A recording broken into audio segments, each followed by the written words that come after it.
हम आप लोग छोट भाई दीपक लाल यादव, बड़े भैया रविंदर यादव, सरसौली भाला के प्रधान पद के प्रत्याशी आप लोग अपना कीमती वोट देकर भारी से भारी मतों से विजयी बनावे, भारी वोट से विजयी बनाएंगे।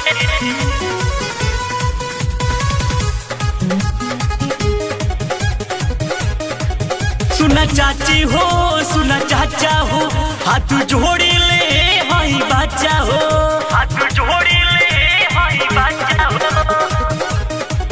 सुना चाची हो, सुना चाचा हो, हाथ जोड़े ले हाई बाचा हो। अब की बाहरी विकास होगा हम सब ने ये ठाना है कि भारी मतों से विजयी बनाएंगे, रविंदर जी को जिताएंगे, भारी वोट से विजयी बनाएंगे, भारी वोट से विजयी बनाएंगे।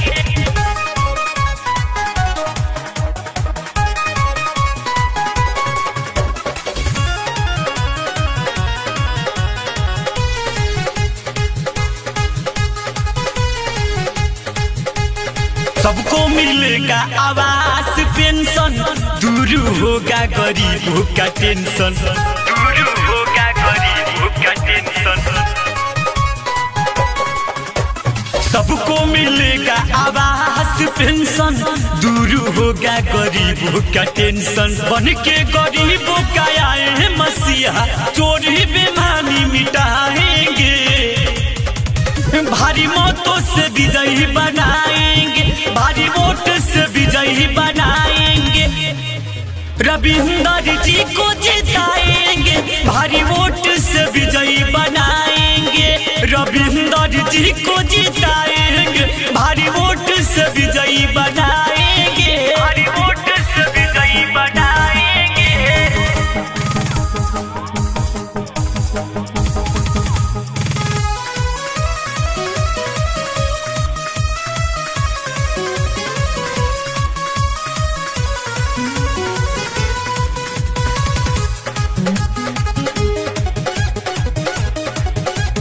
अहिसन मौका न मिली दोबारा, बड़े रविंदर सब कहले प्यारा, बड़े रविंदर सब कहले प्यारा।